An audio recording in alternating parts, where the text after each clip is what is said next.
When I was 15, my mum committed suicide. She took an overdose, and but she had been ill for years and had had several suicide attempts, and she was also into self-harm. And so we kind of grew up with that. There was myself, and I had an older brother and sister and a younger brother. And this was in Glasgow.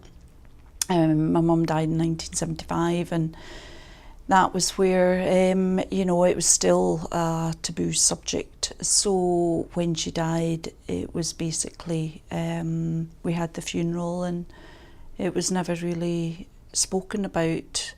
And in actual fact, when she died, it was over the Christmas holidays, and my dad didn't phone the school to tell them that she'd died, and so I went back to school and nobody knew, and people were just saying, "Did you have a good Christmas holiday?" and didn't really know what to say, so I just didn't say anything, and so that was also, just didn't speak about it. And I didn't speak about it for 27 years until I went away off on a course, and I didn't know what was happening, but it was kind of like lots of things happen in your life, and you put them into your black bag and you tie it up and you carry on, and I was made to look in my black bag in that course, and just didn't understand what was going on. But I had all of this grief that was still down, buried very deeply, that I'd never dealt with or talked about. So, and it was, if I'd left it any longer, it would have affected my health. So I decided to go and get help and to talk to someone.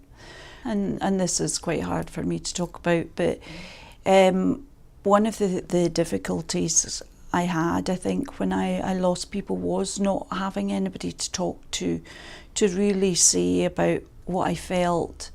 And I've learned as well that growing up with a mum who was mentally ill, we were all quite passive, and we would walk about on eggshells because we didn't really want to tip her over the edge, and so we learned to keep things to ourselves.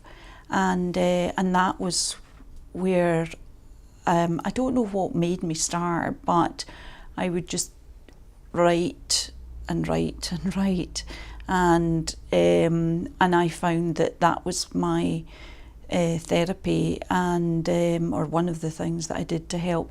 And when I wrote, I had to write. I wrote as if like nobody was going to read it.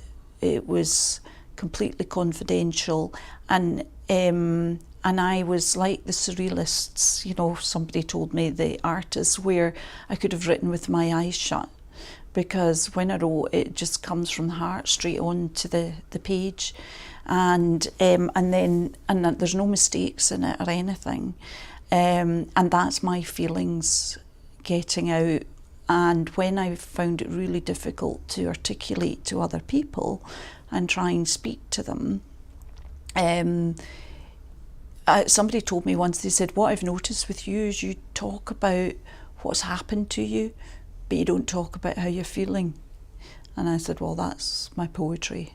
I think I talk a load of crap sometimes. I just open my mouth and let the brain spill out from the orifice in my head.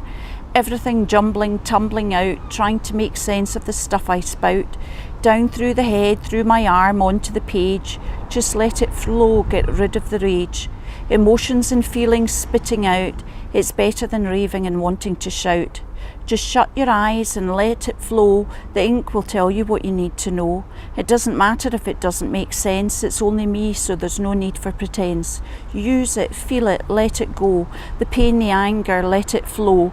Get it out, spill the beans. Just you write reams and reams. If it works for you, so be it. It's better out than in all this shit. In a serious note, I'm trying to help Cruz as much as I can, because Looking at the figures locally, in 2011, 51 people died by suicide in the northeast, and that's a terrible tragedy. And as you heard from Kathleen's story, a story of pain and hurt, but a story of hope and recovery. It shows how suicide can devastate families, it can devastate communities, it can devastate work colleagues. If you're worried about someone, the thing to do is to talk to them and ask them what's wrong, but most importantly, be a good listener. And that's what people who are in difficulties crave for. If, having spoken to them, you feel that they need more help or professional help, encourage them to visit their GP. Encourage them to make contact with the many organisations who are out there. We're very fortunate that we've got an excellent organisation in the UK called the Samaritans. When you phone the Samaritans, you will always get an answer, 24 hours a day, and they're very compassionate and they're very anonymous. Another organisation that is very important is Breathing Space. It's run by the NHS. Unlike the Samaritans, who are a charity, Breathing Space have professional counsellors and people who are there willing to talk to you.